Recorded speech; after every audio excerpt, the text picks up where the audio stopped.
Hello guys! Welcome to another vlog. And I'm here again, John Carl Espinosa, ang inyong marketing assistant here at Toyota. And in this video guys, I will show you the second generation all-new Toyota Wigo. So pang iniintay natin, simulan natin ang review. So let's start. Ito yung una kong napansin dito sa Toyota Wigo. Meron siyang parang, akala ko nga nung una sensor. But it's not a sensor, but it's a dashcam. So, meron ng built-in dashcam si Toyota Wigo. And then, basics naman, wiper, windshield washer, and yung light ni Toyota Wigo comes with LED. So, LED na yung headlight ni Toyota Wigo with daytime running light and fog lights. And kitang-kita nyo naman sa front pa lang ni Toyota Wigo na mas naging masculine siya compare sa previous generation. So, mas maskuladong tingnan itong si bagong Toyota Wigo. By the way, under the hood of this Toyota Wigo, ang engine natin is a 1.0 displacement, 3-cylinder, dual overhead cam, straight line engine, and then paired with CVT or continuously variable transmission. So, wala kang mararamdaman ditong shift shock or kadyot kasi smooth ang acceleration mo with CVT. And then, punta naman tayo guys sa side profile ni Toyota Wigo. Let's go! Sa side profile naman ng ating 2024 Toyota Wigo, mapapansin natin na body color na yung kanyang side mirror. So, meron na rin siyang turn signal light lamp na integrated sa kanyang side mirror. And then, yung rim size natin guys is rim 14, full alloy. And brake natin sa front is disc brake sa front and drum brake sa rear. And then, yung door handle niya naman is body color with smart entry na siya. So, may smart entry na itong si Toyota Wigo. So, ito naman, meron siyang mga added lines for aerodynamics si Toyota Wigo. So, that's all for the side profile ni Toyota Wigo. Ngayon, punta naman tayo sa likod ni Toyota Wigo. Let's go! Sa back portion naman nitong ating Toyota Wigo, makikita natin sa taas, meron tayong pole type antenna. Meron na rin siyang rear spoiler. And then, windshield wiper sa likod. And ito, of course, yung logo ni Toyota. Emblem na Wigo and emblem na G. Because this is G variant. And then, yung lights niya, lights ni Toyota Wigo, integrated na rin yung turn signal light. And then, ito yung unique kay Toyota Wigo ngayon kasi meron na siyang back sonar. So, kapag aatras ka, hindi ka natakot na meron kang mabangga sa likod kasi tutunog na yung back sonar mo. And then, of course, meron siyang black parang matte black na finish na ito, lalagyan ng plate number natin. So, that's all sa back ni Toyota Wigo. Ngayon, puntahan naman natin ang interior ni Toyota Wigo. Let's go! Okay, punta naman tayo guys sa interior ni Toyota Wigo. So, again, Toyota Wigo, meron siyang smart key function na dito. And then, dito sa ating side door ni Toyota Wigo, so meron tayong mga buttons dito for mirror. So, meron tayong power adjustment for mirror, auto fold and auto retract na rin siya. And of course, yung mga window natin, it's all power window na automatic up and down yung para sa driver side. Trim ni Toyota Wigo is plastic. So, ngayon, punta naman tayo dito sa loob niya.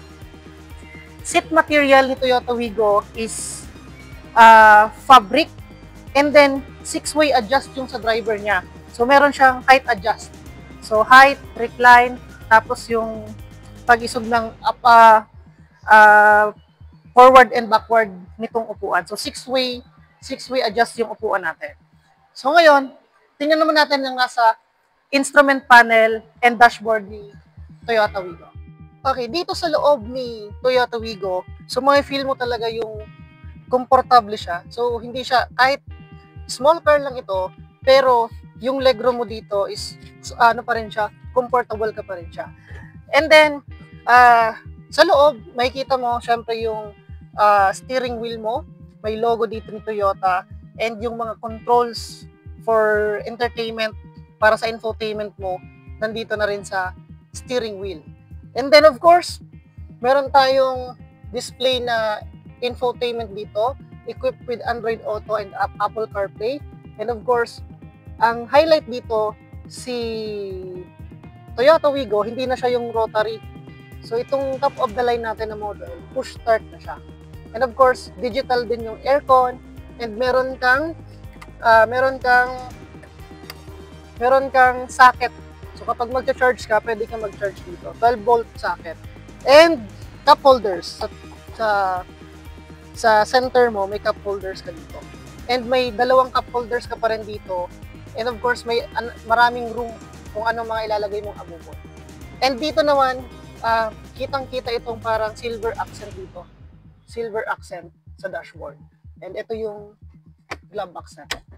So, ang visor natin, yung passenger lang ang merong mirror. So, that's all dito sa front ng interior natin. Okay, dito naman tayo sa second row ng rear seat ni Toyota Wigo. So, ayan. Dito sa second row, spacious pa rin siya. Ayan, oh. Ang lawak pa rin ang legroom mo dito. And of course, can fit 3 people dito sa loob ni Toyota Wigo. Ayan, kasyang-kasya. And, yan, nothing fancy naman dito. Similar lang na door trim, merong controls for window, and of course, another cup holder ni Toyota Wigo. So, ayan, puntahan naman natin yung cargo ni Toyota Wigo. Kung meron pa bang space for luggage si Toyota Wigo. Let's go! Yung cargo space naman ni Toyota Wigo, ito siya. So, ayan, malaki pa rin ang pwede mong mailagay dito sa likod ni Toyota Wigo. And nandito na rin sa likod, yung kanyang reserve tire. Ang reserve tire niya pala is steel rim. So, steel rim ang reserve tire nitong Toyota Wigo. So, ayan. Ayan ang likod ni Toyota Wigo. In terms of safety, guys, hindi na rin magpapahuli ang ating Toyota Wigo.